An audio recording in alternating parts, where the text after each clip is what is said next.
एक romantic anniversary trip या फिर एक भूली हुई याददाश्त का भयानक जाल। आज की कहानी हमें शेरगढ़ के एक ऐसे रहस्यमय कस्बे में ले जाने वाली है, कहते हैं जहां अतीत कभी मरता नहीं। तो क्या होता है जब कोई ऐसा अतीत जिसे याद भी नहीं रखा जा सकता वो सताने के लिए लौट आए? यही सवाल इस कहानी की जान है। देखिए, सोनिया और आकाश वो तो बस अपनी शादी की सालगिरह का जश्न मनाने निकले थे। उन्हें क्या पता था कि किस्मत का एक बहुत ही क्रूर मोड़ उन्हें एक ऐसी जगह खींच लाएगा जहां उनका भुला दिया गया अतीत उनका बड़ी बेसब्री से इंतजार कर रहा था। सब कुछ ना बस एक झटके में हो गया। एक खूबसूरत शाम थी, एक रोमांटिक ड्राइव चल रही थी और फिर अचानक जीपीएस खराब हो गया। सड़क पर एक अजीब सी परछाई दिखी और गाड़ी जाकर एक पेड़ से जोर से टकरा गई। जब सोनिया की आंखें खुली ना, तो वो और आकाश शेरगढ़ नाम के एक बिल्कुल वीरान कस्बे में थे। या शायद ये जगह उतनी भी अनजान नहीं थी जितनी लग रही थी। शेरगढ़ में कदम रखते ही सोनिया को ना एक बहुत ही अजीब सी घबराहट होने लगी। हर गली, हर मोड़, सब कुछ जाना पहचाना सा लग रहा था, जैसे जैसे उसकी यादों का कोई टुकड़ा यहीं छूट गया हो। पर उसका दिमाग बिल्कुल खाली, कुछ याद ही नहीं आ रहा था और यही एहसास उसे अंदर ही अंदर खाए जा रहा था। और फिर जब लग रहा था कि भाई इससे ज्यादा अजीब और क्या ही होगा, तभी एक अंधे व्यक्ति ने उसे उसके नाम से पुकारा, सोनिया। उसकी आवाज में ना जैसे सालों का इंतजार था और बातें पूरी पहेलियां। वो कह रहा था कि कोई है जो सोनिया का सालों से इंतजार कर रहा है। सवाल ये था कि आखिर इस कस्बे से सोनिया का रिश्ता क्या था। और यहीं पर कहानी का सबसे दर्दनाक सच सामने आता है। सोनिया का दिमाग वो किसी आम भूलने की बीमारी का शिकार नहीं था। नहीं, असल में उसने एक भयानक सदमे से खुद को बचाने के लिए अपनी यादों पर ताला लगा लिया था। उसे ये तक याद नहीं था कि ठीक इसी जगह पर 10 साल पहले उसने अपने भाई विक्की को हमेशा हमेशा के लिए खो दिया था। अब आकाश तो चाहता था कि इस मनहूस जगह से बस एक पल में निकल जाओ, लेकिन सोनिया, उसने एक ऐसा फैसला लिया जिसके लिए बहुत हिम्मत चाहिए। उसने तय किया कि वो भागेगी नहीं, बल्कि अपने डर का सामना करेगी। वो शेरगढ़ में ही रुकेगी और अपने भाई की सच्चाई का पता लगाएगी, चाहे अंजाम कुछ भी हो, चाहे वो सच उसे तोड़कर ही क्यों ना रख दे। लेकिन सच का रास्ता आसान कहाँ था, कांटों से भरा था पूरा। उस अंधे व्यक्ति की मदद से, जिसका कनेक्शन आत्माओं की दुनिया से था, सोनिया ने अपनी यादों के उन बंद दरवाजों पर दस्तक दी। उसे उसे उस भयानक रात में वापस लौटना था। उस हर एक डर को फिर से महसूस करना था जिसे उसका दिमाग इतने सालों से दफनाए बैठा था। और फिर यादों का सैलाब आ गया। सोनिया को सब याद आने लगा। वो अंधेरा, वो डर और अपने भाई की हिम्मत देती हुई आवाज। बिल्कुल साफ विक्की, जो हमेशा अपनी बहन की ढाल बनकर खड़ा रहता था, उस रात भी उसे बचाने के लिए कुछ भी करने को तैयार था। और उसके आखिरी शब्द जो सोनिया ने सुने थे, डरो मत सोनिया, मैं तुम्हें कुछ नहीं होने दूंगा।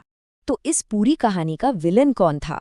कोई इंसान नहीं, बल्कि अनामिका नाम की एक तड़पती हुई आत्मा थी।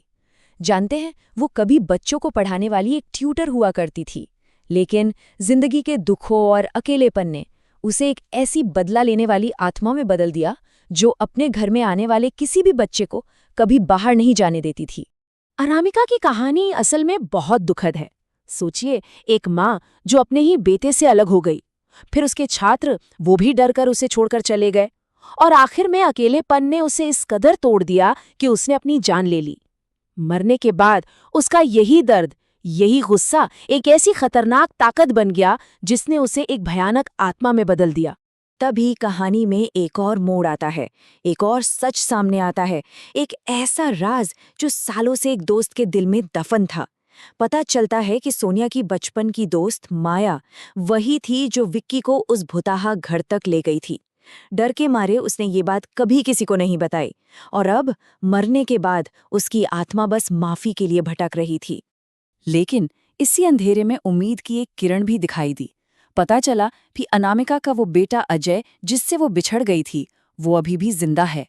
और शायद शायद वही दुनिया में अकेला ऐसा इंसान था जो अपनी माँ की नफरत से भरी आत्मा तक पहुंच सकता था और उससे प्यार से शांत कर सकता था। जब अजय मिला तो उसने अपनी माँ की दर्दनाक कहानी को कन्फर्म किया। उसने बताया कि उसकी माँ की मानसिक हालत ठीक नहीं थी और उसके पिता ने उसे कभी भी अपनी माँ से मिलने नहीं दिया। बस यही सालों की जुदाई, यही अधूरापन अनामिका के कभी न खत्म होने वाले गुस्से और दर्द की सबसे बड़ी वजह बन गया। तो अब रास्ता सिर्फ एक ही बचा था, एक सीधी लेकिन बेहद खतरनाक योजना।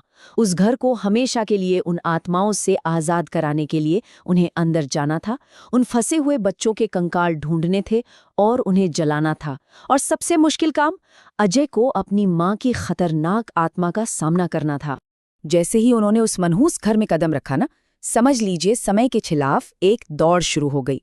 उन्हें उन अंधेरे, डरावने कमरों में बच्चों के अवशेष ढूंढने थे, और वो भी इससे पहले कि अनामिका की आत्मा जाग जाती और उन्हें हमेशा के लिए रोक देती। उस घर का कोना कोना डर से कांप रहा था। और फिर वही हुआ जिसका सबको डर था। दीवारों से चीखें गूंजने लगीं और अनामिका ने हमला कर दिया। लेकिन उस खौफनाक पल में भी विकी की आत्मा अपनी बहन को बचाने के लिए सामने आ गई और अपनी आखिरी ताकत से चिल्लाई, वो आ गई, भागो सोनिया। यही था कहानी का सबसे इमोशनल और सबसे अहम मोड़। अजय ने अनामिका का सामना किसी ताकत से नहीं, बल्कि उस प्यार और माफी से किया जिसके लिए शायद वो आत्मा तरस रही थी। उसने अपनी माँ की आत्मा से बात करने की कोशिश की, उसके सालों पुराने गुस्से को शांत करने के लिए। अजय के इन शब्दों में, प्लीज माँ, इन्हें जाने दो, अपनी आत्मा को शांति पाने दो, इतनी ताकत थी कि उन्होंने अनामिका के पत्थर बन चुके दिल को भी तोड़ दिया। एक बेटे की पुकार ने उस माँ को उस प्यार की याद दिला दी जिसे वो खो चुकी थी, और फिर उसका सालों का गुस्सा धीरे धीरे आंसुओं में पिघलने लगा।